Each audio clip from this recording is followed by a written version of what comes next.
Welcome to BS academy. BS একাডেমিতে সবাইকে স্বাগত জানাই। আমাদের এই এমসিকিউ যে মাস্টারিড সিরিজ আমরা আপলোড করে চলেছি, তার মধ্যে আমরা হিস্ট্রি নিয়ে একদিন পড়েছি, পলিটি নিয়ে একদিন পড়েছি, ইকোনমি নিয়ে পড়েছি। আজকে আমরা বায়োলজির 50+ গুরুত্বপূর্ণ এমসিকিউ নিয়ে আলোচনা করব, যেগুলো বিশেষ বিশেষ গুরুত্বপূর্ণ পরীক্ষায় পড়েছে এবং আগামী দিনেও পড়বে। এরকমই গুরুত্বপূর্ণ প্রশ্ন উত্তর আলোচনা করব।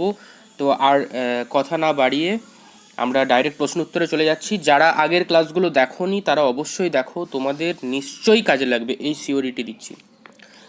প্রথমে আমরা প্রশ্ন দেখে নেব। 1 নম্বর, the amount of blood in the blood circulatory system a man is.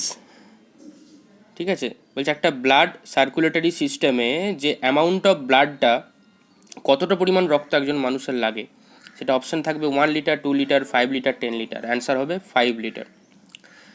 পরের প্রশ্ন, amount of blood pumped by an adult heart per hour.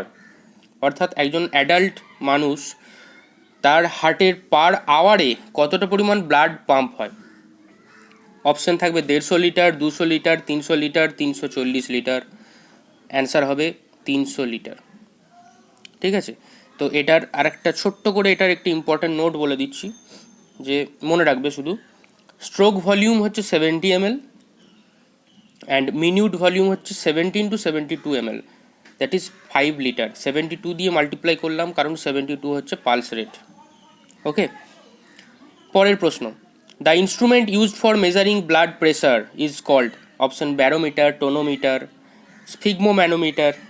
ওকে, তো নামটা শুনি বুঝতে পারছো, এটার অ্যান্সার স্ফিগমোম্যানোমিটার। এটা দিয়ে কী হয়, রক্তচাপ মাপা হয়। আচ্ছা, একটা ইম্পর্টেন্ট টার্ম বললাম, টোনোমিটার। টোনোমিটার কী করে, measures the internal pressure of the I, অর্থাৎ চোখের ভেতরের যে চাপ সেটা মাপে। আর ব্যারোমিটার কী করে, অ্যাটমসফিয়ারিক প্রেসার অর্থাৎ বায়ুর চাপ মাপে। ওকে, পরের প্রশ্ন, which metal ion is associated with haemoglobin. হিমোগ্লোবিনের সাথে কোন মেটাল আয়নটা associated. Option Mg2+, Mn2+, Fe2+, Al3+। Answer হবে Fe2+। আর আরেকটা গুরুত্বপূর্ণ প্রশ্ন অপশানেই পেয়ে যাচ্ছি, Mg2+। Mg2+ is associated with chlorophyll. আমরা সালোকসংশ্লেষ পড়েছি, ফটোসিনথেসিস, সেই ক্লোরোফিলের সঙ্গে রিলেটেড Mg2+, আর Fe2+ রিলেটেড হচ্ছে হিমোগ্লোবিনের সাথে। পরের প্রশ্ন, amount of oxygen normally carried by 100 ml of pure human blood. অর্থাৎ 100 ml পিওর হিউম্যান ব্লাডে অক্সিজেন কতটা পরিমাণ থাকে। Option 40 ml, 10 ml, 30 ml, 20 ml। তো এটার অ্যান্সার হবে 20 ml। এগুলো কিন্তু মনে রাখবে। পরের প্রশ্ন, a red blood cell lives for about 1 week, 1 month, 4 month or 1 year.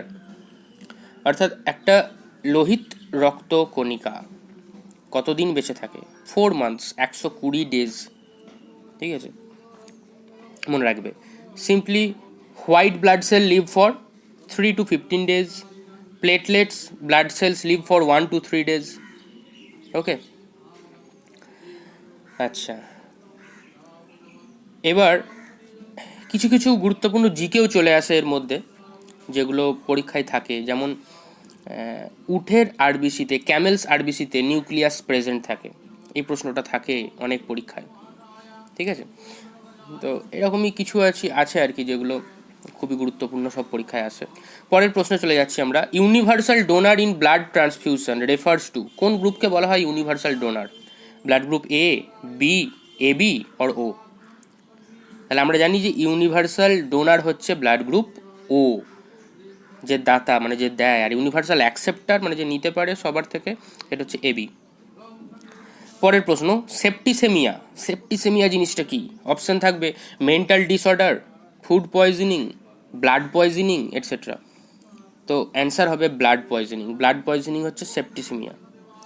R food পয়জনিংকে বলা হয় বোটুলিজম, মনে থাকবে। পরের প্রশ্ন, the ingredient that assists clotting of blood. তাহলে ক্লটিং অফ ব্লাডে কে সাহায্য করে? ভিটামিন এ, না ফলিক অ্যাসিড, না ভিটামিন ডি, না ভিটামিন কে? তো অ্যান্সার হবে ভিটামিন কে। ক্লটিংয়ের সঙ্গে associated vitamin K. Normal human blood এটা কি অ্যাসিডিক না অ্যালকালাইন না নিউট্রাল না variable? Normal human blood is answer হবে অ্যালকালাইন। পিএইচ অফ ব্লাড কত? 7.35 থেকে 7.45। আর পিএইচ অফ ইউরিন কত? 6। যাই বলছি এগুলো সবই ইম্পর্টেন্ট প্রশ্ন উত্তর, এগুলো পারলে খাতায় নোট ডাউন করে নিও, ভালো হবে। আইদার তোমরা এগুলো খাতায় লেখো, না হলে একদম বারবার এই ভিডিওগুলো শুনে শুনে মাথায় গেঁথে নাও, পরীক্ষায় অপশান দেখবে আর টিক দেবে। পরের প্রশ্ন, ইসিজি রেকর্ডস, এটা WBCS 2019-এ পড়েছিল, কিন্তু খুব গুরুত্বপূর্ণ প্রশ্ন। Rate of heartbeats, potential difference, volume of blood pumped, ventricular concentration. তো এটার অ্যান্সার যেটা পিএসসি নেয় সেটা হচ্ছে পোটেন্সিয়াল ডিফারেন্স, ইলেকট্রোকার্ডিওগ্রাম। পরের প্রশ্ন, which can bind oxygen molecules, oxygen মলিকিউলসকে কে ধরে রাখতে পারে? অপশান আছে vitamin E, vitamin B, RBC, WBC. তো অ্যান্সার হবে RBC, red blood cell. Okay, এবার পরের প্রশ্ন খুবই গুরুত্বপূর্ণ, আমরা একটু ডিটেলসে যাচ্ছি। Cardiac muscles do not undergo fatigue, cardiac muscles do not undergo fatigue because option interconnection of cells by intercalculated disk, option B having numerous mitochondria, option C having more actins, option D having more myosin। এই সব অপশনগুলো থাকবে, এই প্রশ্নটাই থাকবে, এবং এটার answer তোমরা করে আসবে option B, having numerous mitochondria. Mitochondria থাকার জন্য কার্ডিয়াক মাসেলস ফ্যাটিগের মধ্যে যায় না। ওকে, আর আমাদের মাসেলস ফ্যাটিকের জন্য যায় ল্যাকটিক অ্যাসিড জমার জন্য। ওকে, এটা হচ্ছে বিশেষ একটা ইম্পর্টেন্ট পয়েন্ট। আমাদের মাসেল ফ্যাটিকে যায় ল্যাকটিক অ্যাসিড অ্যাকুমুলেশনের জন্য, কার্ডিয়াক মাসেল ফ্যাটিকে যায় না কারণ নিউমেরাস মাইটোকন্ড্রিয়া থাকে। ওকে, পরের প্রশ্ন, spindles fibres are made up of, option flagellin, tubulin, cellulose না chitin or chitin। Spindle fibers are made up of tubulin।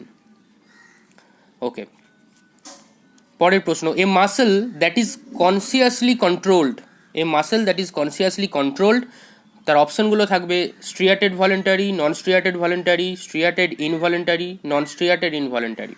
সব অপশনগুলি গুলোনো, এটার অ্যান্সার হবে striated voluntary. A muscle that is consciously controlled, এর অ্যান্সার হবে স্ট্রিয়াটেড ভলেন্টারি। পরের প্রশ্ন, যেটা আমি বলেছিলাম আগে ইম্পর্টেন্ট পয়েন্টসে সেটারই প্রশ্ন, muscle fatigue is due to accumulation of, option পাবে ল্যাকটিক অ্যাসিড। ওকে, এবার যাচ্ছি আমরা নেক্সট প্রশ্নে, which of the following is the hardest substance in the human body, আমাদের হিউম্যান বডির হার্ডেস্ট মানে সবচেয়ে কঠিনতম জিনিসটা কি? Dentin, enamel, bone, nail. Answer হবে এনামেল। এনামেল হচ্ছে আমাদের হিউম্যান বডির হার্ডেস্ট সাবস্টেন্স। ওকে, পরের প্রশ্ন, Colles fracture is associated with, Colles fracture টার্মটা আমরা কিসের সাথে যুক্ত পাই? আলনা, রেডিয়াস, হিউমেরাস, ফিমার। অ্যান্সার হবে রেডিয়াস। এগুলো সব কিন্তু বোনের নাম, তাহলে বোন মানে হাড়, বিওএনই বোন। তাহলে কলিজ ফ্র্যাকচার অ্যাসোসিয়েটেড উইথ রেডিয়াস। আমাদের লার্জেস্ট বোন কি? ফিমার, যেটা আমাদের থাই বোন। আর স্মলেস্ট বোন কোনটা? ইয়ার বোন, যেটা হচ্ছে স্টেপিস। ঠিক আছে, আর দুটো গুরুত্বপূর্ণ পয়েন্ট, অ্যাডাল্ট হিউম্যানের ক্ষেত্রে 206, ভালো করে মনে রাখো 206টা হাড় থাকে, 206। আর বেবিজদের ক্ষেত্রে এভারেজ 300 থাকে, 270 থেকে 350, এভারেজ 300। ওকে, পরের প্রশ্নে চলে যাচ্ছি, Haversian system is a part of kidney, bone, heart, brain. Haversian system is a part of, answer হবে বোন অর্থাৎ হাড়। ওকে, পরের প্রশ্ন, the number of milk teeth in man, দুধ দাঁত কতগুলো থাকে? The number of milk teeth in man, এটা মানুষের 28, 29, 20, 12, 20টা থাকে, 20। ওকে, আচ্ছা, পরের প্রশ্ন, the image of an object formed on the retina of the I, the image of an object formed on the retina of the eye is option virtual and erect, real and erect, virtual and inverted, real and inverted. বলছে আমাদের চোখের রেটিনাতে যে আমাদের কোনো একটা বস্তুর ইমেজটা তৈরি হয় সেটা কীরকম। এটার অ্যান্সার হবে রিয়েল অ্যান্ড ইনভার্টেড, মানে সত্যিকারের ইমেজ এবং উল্টোনো। পরের প্রশ্ন, which part of year maintain the balance of our body. আমাদের শরীরে কানের কোন অংশটা আমাদের শরীরের ব্যালেন্স করতে সাহায্য করে। Option otolith, malleus, tympanic membrane, cochlea. সব টার্মগুলি তোমাদের জানা, তাহলে তোমরা অ্যান্সার করে আসবে এটার অটোলিথ। অটোলিথ কী করে, ইয়ারের যেটা পার্ট আমাদের শরীরের ব্যালেন্স রাখে। ওকে, এবার ইম্পর্টেন্ট পয়েন্ট যেটা বলবো সেটা হচ্ছে আমাদের যেটা শ্রবণ যন্ত্র, মানে যেটার দ্বারা আমরা শুনি, মেনলি শুনতে পাই, সেইটা হচ্ছে ককলিয়ার মধ্যে আছে। এটা পড়তে পারে যে অর্গ্যান অফ কর্টি, ওকে, শ্রবণ যন্ত্র, সেটা আছে কোথায়, ককলিয়ার মধ্যে। ওকে, আর আমাদের মিডল ইয়ারে যে বোনগুলো আছে সেগুলো হচ্ছে malleus, incus, stapes. Malleus, incus, stapes. স্টেপিসটা সবচেয়ে ছোটো বোন আমি বললাম। পরের প্রশ্নে চলে যাচ্ছি। Parkinson's disease is characterised by the loss of nerve cells. বলছে পার্কিনসন ডিজিজ যেটা হয় নার্ভ সেলের লসের জন্য হয়, তো সেটা কোথায়। অপশন এবারে in the cingulate cortex, in the reticular formation, in the substantia nigra and in the cerebral cortex. তাহলে পার্কিনসন ডিজিজ থাকলে is characterised by the loss of nerve cell, Parkinson disease থাকলে অ্যান্সার হচ্ছে cerebral cortex. ভালো করে মাথায় কিন্তু ঢুকিয়ে নেবে। পরের প্রশ্ন, nerve cells originate from the embryonic. Nerve cells originate from the embryonic, কোন এমব্রায়োনিক থেকে নার্ভ সেল বেরোয়। Option ectoderm, mesoderm, endoderm, both endoderm, mesoderm. সব জায়গায় যে বোথ থাকলে সেটা অ্যান্সার হবে তা নয়, এক্ষেত্রে অ্যান্সার হবে কিন্তু এক্টোডার্ম, অর্থাৎ ভ্রূণের বহিস্তর যেটা। Nerve cell originate from the embryonic ectoderm. Okay, bone, blood, muscle এরা অরিজিনেট করে মেসোডার্ম থেকে, নার্ভ সেল করে এক্টোডার্ম থেকে। আর inner organs like heart, lungs, liver এরা অরিজিনেট করে কোত্থেকে, এন্ডোডার্ম থেকে। মনে থাকবে, আবার বলে দিচ্ছি, nerve cells originate from ectoderm, bone, blood, muscle originate from mesoderm, and heart, lungs, liver originate from endoderm. Okay, পরের প্রশ্ন খুবই গুরুত্বপূর্ণ। Cranial nerve in mammals. ম্যামালসে cranial nerve কতগুলো আছে, 10 পেয়ার্স, 10 পিস, 12 পিস, 12 পেয়ার্স। পেয়ার্সে থাকে এবং 12, অর্থাৎ 12 জোড়া। Cranial nerve in mammals are 12 pairs. Okay, and spinal nerve হচ্ছে 31 পেয়ার্স। মনে থাকবে, spinal nerve 31 pairs, cranial nerve 12 pairs in mammals. মানে এটা এত পরীক্ষায় পড়েছে এবং ভবিষ্যতে পড়বে, তার তো কিছু বলারই নেই। ওকে, তো আজকে এতটাই থাক। এই যে প্রশ্ন উত্তরগুলো আলোচনা করলাম এগুলো তোমরা বারবার শোনো, প্র্যাকটিস করো, তোমাদের খুবই কাজে লাগবে। বিএস একাডেমি সবসময় তোমাদের সাথে ছিল, আছে এবং থাকবে। ভিডিওটি দেখার জন্য এবং শোনার জন্য সবাইকে অসংখ্য ধন্যবাদ। সাথে থাকুন, পাশে থাকুন।